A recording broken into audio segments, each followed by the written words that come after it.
They thought they had the perfect trap. A single dad, the office. Nice guy.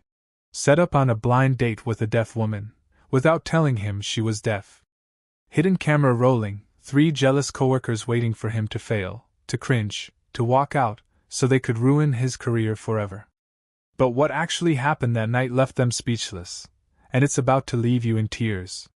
Stay until the very end, because the moment he lifted his hands changed everything, and I promise, you'll carry this story with you forever. Cameras rolling, red lights on. He just sat down, smiling at the waiter, completely clueless. Perfect. The moment she walks in and he realizes, boom, we've got him. You really think he'll bail on a deaf woman? That's pretty harsh, even for exposing a fake. That's exactly the point. Saint Hunter can't keep up the act when it's actually inconvenient. Tonight, we finally see who he really is. 3 colleagues, 1 hidden camera, a blind date designed to prove their company's golden boy was a fraud. Hunter Lawson built his entire career on inclusion, on caring, on being the good guy in a cutthroat industry. They were sure it was all a performance. They thought they were setting the perfect trap. They had no idea they were about to capture something that would change everything, just not the way they planned. Before we continue, please tell us where in the world you're tuning in from. We love seeing how far our stories travel. He's late, Derek muttered, his thumb hovering over the record button. His 2 colleagues, Greg and Tim, leaned closer, eyes fixed on the entrance. Relax, Greg whispered. He'll show. Hunter Lawson doesn't break promises. That's his whole thing. Remember? Mr. Perfect. Mr. Nice Guy. Tim snorted. Yeah, well, let's see how nice he is when he realizes what we've set him up with. Derek's jaw tightened. A deaf woman. We told him blonde, 30, named Megan, left out one tiny detail. Think he'll bolt immediately? Tim asked, adjusting his phone angle. Doesn't matter when, Derek said coldly. What matters is we catch it. The moment he realizes, the look on his face, the excuse he makes, whatever, we post it anonymously to the career forum and boom, the CFO sees the real Hunter Lawson. No way he promotes someone capable of that. Greg shifted uncomfortably. You really think he'll be that harsh? Everyone has a breaking point, Derek said. Tonight we find his. At 6:55 p.m., Hunter Lawson pushed through the restaurant doors, his heart hammering against his ribs in a way that felt both terrifying and exhilarating. 4 years. 4 years since he'd done anything remotely like this. The hostess greeted him with a professional smile. Good evening. Do you have a reservation? Meeting someone, actually. Blind date. Her name's Megan, blonde, around 30. Of course, right this way. She led him to a table near the window where amber evening lights spilled across white tablecloths. Hunter sat down, his hands restless. He caught his reflection in the window. Navy shirt, clean jeans, the face of a man who'd forgotten how to do this. June's voice echoed in his memory from earlier that evening. Daddy, you look handsome. Are you going to marry her? He had laughed, kissed her curly brown hair. It's just one date, Bug. Don't get ahead of yourself. But now, sitting here, his daughter's hope felt like a weight on his chest. Whisked part of himself away for good reason. June needed stability, not. What was he doing? He'd locked T. The door opened. Hunter's breath caught. Megan Smith stepped into the Riverside Grill at exactly 7:02 p.m. Her long blonde hair catching the light in a way that made her seem almost ethereal. She wore a simple dress that somehow managed to look both elegant and approachable. Her eyes scanned the restaurant with practiced caution, the look of someone who'd learned to assess situations before fully entering them. The hostess approached, spoke to her. Megan's gaze tracked the woman's lips with intense focus. Then she nodded, responded. Her voice had a particular quality, clear but slightly modulated. The voice of someone who couldn't hear their own volume. From the corner position, Derek hit record. Here we go, he whispered. Hunter stood as Megan approached his table, his instincts firing on multiple levels at once. The way her eyes had tracked the hostess's lips, the slight delay in her response, the careful way she navigated the space. "Megan," he said, extending his hand. "I'm Hunter." She smiled genuinely, beautifully, and took his hand. "It's so nice to meet you," she said, her eyes focused intently on his mouth as he spoke. In that split second, understanding crashed over Hunter like a wave. She was deaf. His colleagues had set him up on a blind date with a deaf woman and hadn't bothered to tell him. They told him everything except that. The realization should have made him angry. And part of him was. But a larger part felt something entirely different. Something that reached back through years of memory to his mother's hands moving through the air, teaching him a language before he could fully speak his own. From the corner booth, Derek leaned forward, a sinister smile curling at the edges of his mouth. His phone was already recording, held steady as he waited, hungry for the moment Hunter would crack, the moment the mask would finally rip away. Of course he'd reject her cruelly, publicly. He'd lash out, storm off, leaving her sitting there in humiliation. And when he did, they'd have the proof they'd been praying for. Instead, Hunter smiled, soft, steady, unwavering. He stepped forward, pulled out Megan's chair with a gentleness that made her pause. And then, as she sat, he lifted his hands. His fingers moved with effortless grace, fluent and warm, each sign slicing through the silence like a miracle Megan never expected. "It's wonderful to meet you. Thank you for being here." The entire restaurant froze. And in the corner booth, Derek's phone nearly slipped from his grip. "Wait, what is he doing?" Greg breathed, leaning forward so abruptly he almost knocked over his water glass. Are those sign language?" Derek finished, his voice hollow. "He knows sign language." Megan's entire body went still. Her eyes, those careful, guarded eyes that had learned to expect disappointment, went impossibly wide. Her mouth formed a perfect O of absolute shock. For 3 full seconds she simply stared at his hands, then at his face, then back at his hands as if she couldn't quite believe what she was seeing. Her own hands flew up, trembling slightly. "You know sign language?" "My mother was deaf."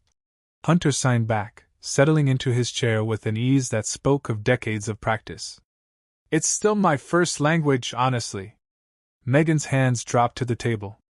She pressed them flat against the white tablecloth, as if she needed to ground herself. When she looked up at him, her eyes were glistening with something between disbelief and overwhelming relief. "I wasn't expecting." She signed, then stopped. Started again. "Nobody ever." Another pause.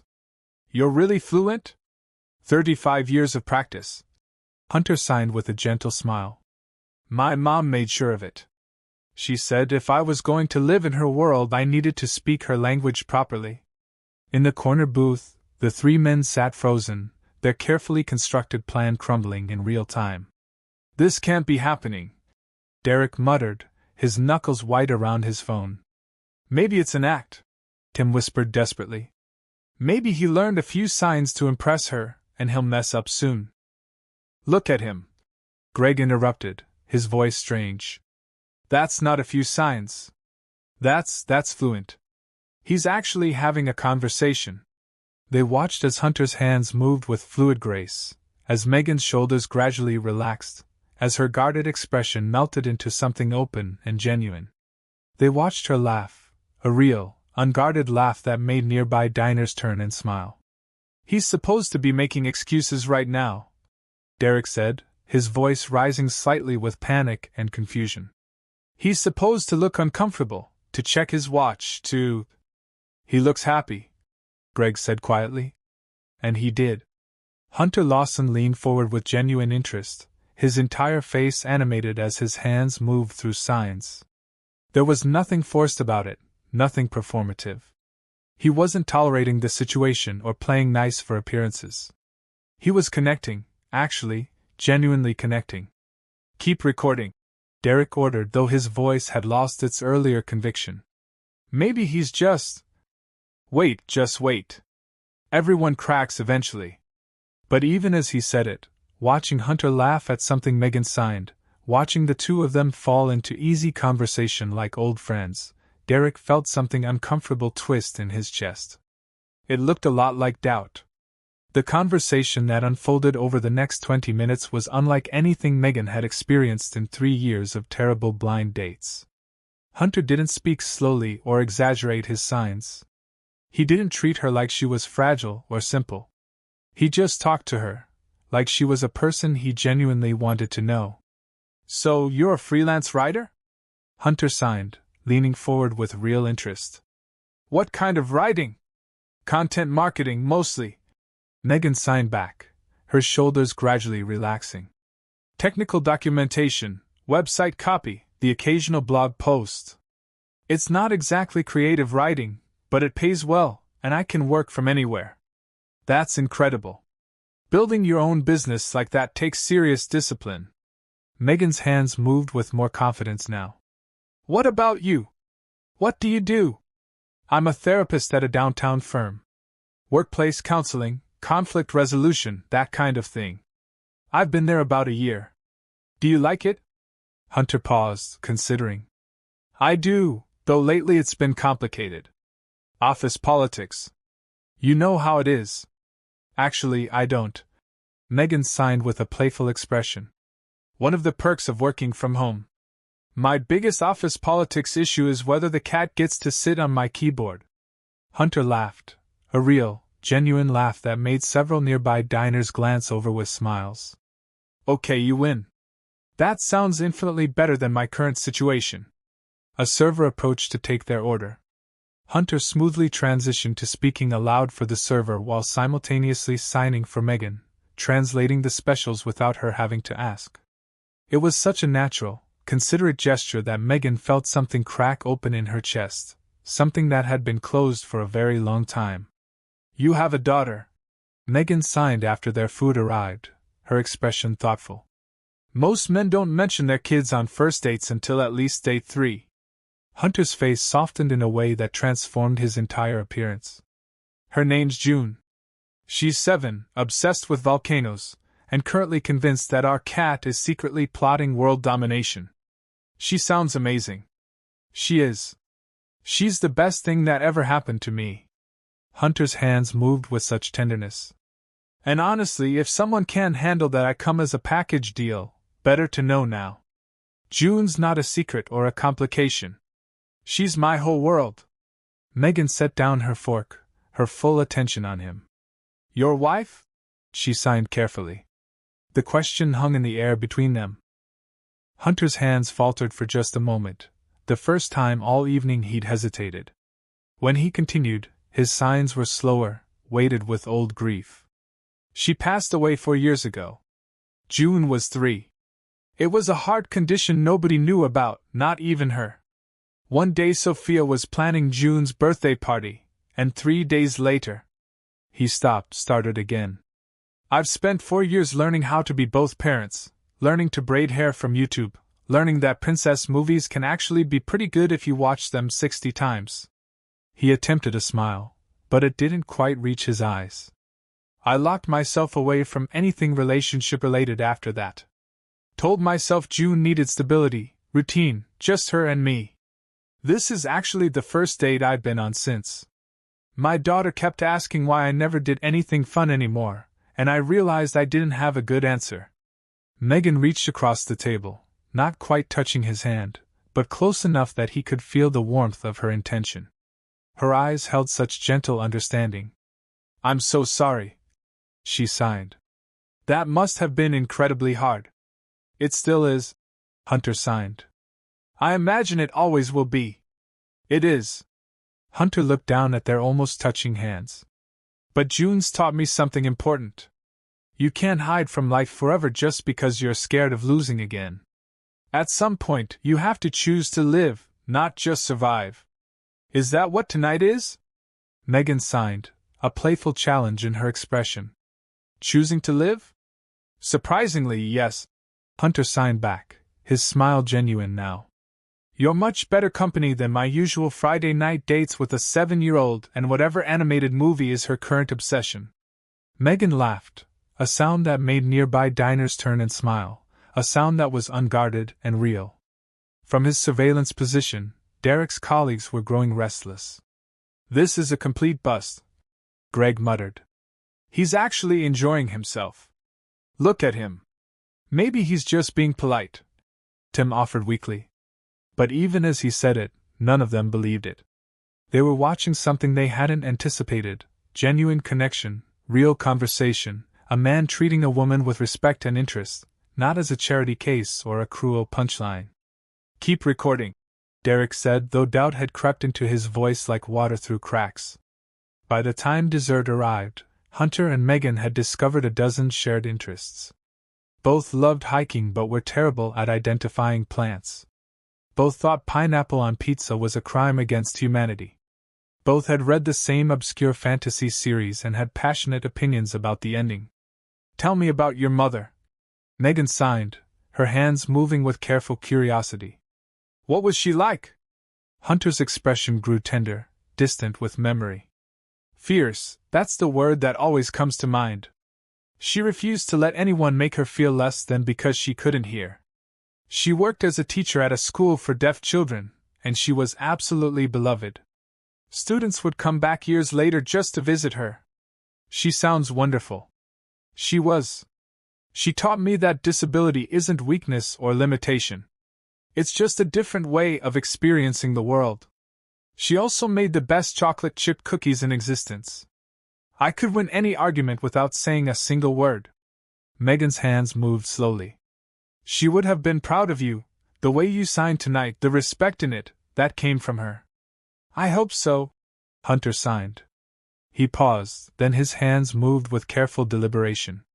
Megan, I need to tell you something. I didn't know why my colleagues were so eager to set up this date, but about halfway through dinner, I noticed them. He gestured subtly toward the corner booth. 3 guys from my office, and they'd been recording us. Megan's hands stilled. Her face flickered through emotions: confusion, hurt, dawning understanding, then something harder. Anger. Recording us? She signed sharply. I think this was meant to be some kind of test. Hunter signed, his jaw tight. There's a promotion at stake. They wanted to see if I'd. He couldn't quite finish the thought. If you'd be decent to the disabled girl. Megan signed, her hands cutting through the air with barely contained fury. Yes. For a long moment, Megan didn't sign anything. She just looked at Hunter, her eyes searching his face for something, truth, maybe, or proof that he was different from every other disappointment. I've been on 17 blind dates in the past 3 years. She finally signed, each movement weighted with exhausted resignation. 17 times I've watched men's faces change when they realize I'm deaf. Some leave immediately, at least they're honest. Some stay out of pity, which is worse. Some treat me like I'm fragile or simple-minded, speaking loudly and slowly like I'm a child. Her hands trembled slightly. You're the first one who just treated me like me. Like I'm just a person you wanted to know. Not a disability, not a charity case, not a test. She looked toward the corner booth, then back at Hunter. So what now? Was this real, or was I just part of their game? Hunter's hands moved with absolute conviction. Megan, I don't care what they intended. I don't care that they set this up to catch me being cruel, to sabotage my career, to prove my character is fake. He waited until her eyes met his fully. This conversation, this connection, has been the most real thing I've experienced in 4 years. You're funny, brilliant, talented, and you've reminded me that there's life beyond just surviving. He took a breath. If you'll let me, I'd like to see you again. Not because of some setup or test, not to prove anything to anyone, but because I genuinely want to know you better. Because when you laugh, it makes everyone around you smile. Because tonight has been special. Megan signed, a tentative hope in her expression. I'd like that, exactly. The restaurant had grown quieter around them, other diners filtering out into the night. From their corner, Derek and his colleagues had long since stopped recording, the weight of what they'd done settling over them like ash. Megan's hands moved slowly, deliberately, each sign carrying the weight of 3 years of disappointment, and 1 evening of unexpected hope. I'd like that too. The weekend that followed moved with the strange suspended quality of a dream that might dissolve if examined too closely. Saturday morning, Hunter made pancakes while June sat at the kitchen table swinging her legs and chattering about the science project she wanted to do on volcanoes. "Bug, I need to tell you something," Hunter said, sliding a pancake onto her plate. June looked up, her curly brown hair wild from sleep. "What? Remember how I went on that date last night? The one where you said I looked all fancy and nervous?" Hunter smiled despite himself. "Yeah, that one. Well, I met someone really special. Her name is Megan, and I'm going to see her again tomorrow. She might come over here, actually." June's eyes went impossibly wide. "To our house? Is she nice? Does she like volcanoes? Can I meet her?" "Yes. Yes, probably and definitely. But there's something else you should know. Megan is deaf, which means she can't hear. She talks with her hands using sign language." June's fork paused halfway to her mouth. "Like in that video you showed me about Grandma?" Something warm bloomed in Hunter's chest. "Exactly like that. I thought maybe if you wanted, we could practice some signs together before she comes over." "Yes. Can I learn how to say volcanoes are awesome?" "We'll work on it." Saturday afternoon arrived with the particular anxiety of introducing two parts of your life and hoping desperately they'd fit together. Hunter had cleaned the house 3 times. June had changed outfits twice, finally settling on her favorite purple shirt with sparkly stars. The cat had been bribed with treats to behave. Everything was as ready as it could be. When the doorbell rang at 2 o'clock, June bolted for the door with the speed of a small, excited missile. "June, slow down!" Hunter called, but she was already yanking the door open. Megan stood on the porch holding a small bag and wearing jeans and a soft yellow sweater that made her look warm and approachable. When she saw June, her face lit up with genuine delight. June stared up at her, then carefully raised her hands in the signs Hunter had taught her. "Hello? Nice to meet you." The signs were clumsy, her small hands uncertain, but Megan's eyes immediately filled with tears. She knelt down to June's level, her hands moving slowly, deliberately. "Hi, June. Your dad has told me so much about you. I heard you're an expert on volcanoes." June looked back at Hunter, who quickly signed the translation. Her face exploded into the biggest smile. "I am," she practically shouted, then remembered and signed. "Yes. Do you want to see my books?" What followed was 2 hours of pure, unexpected joy. June dragged Megan to her room, showing her every volcano book, every rock collection, every drawing she'd made. Megan examined each one with genuine interest, asking questions through sign that Hunter translated, engaging with June's 7-year-old passion as if it were the most fascinating thing in the world. They moved to the kitchen for cookies and milk. June insisted on learning more signs, turning it into a game. She'd point at objects around the house, and Megan would show her the sign. "Cookie." June would sign, giggling. "Table." She'd sign next, her small hands moving with increasing confidence. When June accidentally signed bathroom instead of butterfly, all 3 of them dissolved into laughter, the kind that comes from pure happiness, untouched by cynicism or fear. At one point, June needed to use the actual bathroom. The moment she left, Megan turned to Hunter, her hands moving with emotion. "She's incredible," she signed. "You've done such a beautiful job with her. Some days I feel like I'm barely keeping it together, like I'm one forgotten permission slip away from being a complete disaster as a parent." "You're not," Megan signed firmly. "She's confident, curious, kind, and so full of love. That doesn't happen by accident. That comes from you." Hunter's throat tightened. He hadn't realized how badly he needed to hear that. June burst back into the kitchen, her hands moving in an enthusiastic but completely incorrect sign that was supposed to mean friend, but actually meant something closer to cheese. Megan's eyes met Hunter's, both of them fighting not to laugh. In that moment, something shifted. Something that felt less like the beginning of something new and more like pieces that had always belonged together finally finding their way home. Monday morning arrived with the particular dread of unfinished business. Hunter walked into the office to find Derek and his two colleagues huddled by the coffee machine, their body language screaming discomfort. When they saw him, all three physically flinched. For a long moment, nobody spoke. Finally, Derek cleared his throat. "Hunter, we need to talk." "I know what you did," Hunter said quietly, his voice carrying across the break room. The confession came tumbling out like water through a broken dam. The promotion rumors, the insider information, the resentment that he, a newcomer of barely 12 months, was being considered for head therapist over people who'd been there for years. The bet, the plan to record his reaction to being set up with a disabled woman, to post it anonymously to the career forum, to destroy his reputation before the CFO could make the promotion official. "We thought," Derek's voice cracked. "We thought you were faking the kindness, the work ethic, all of it. We thought it was an act to make yourself look good. So you decided to test me," Hunter said flatly. "Yes, and we were wrong about everything."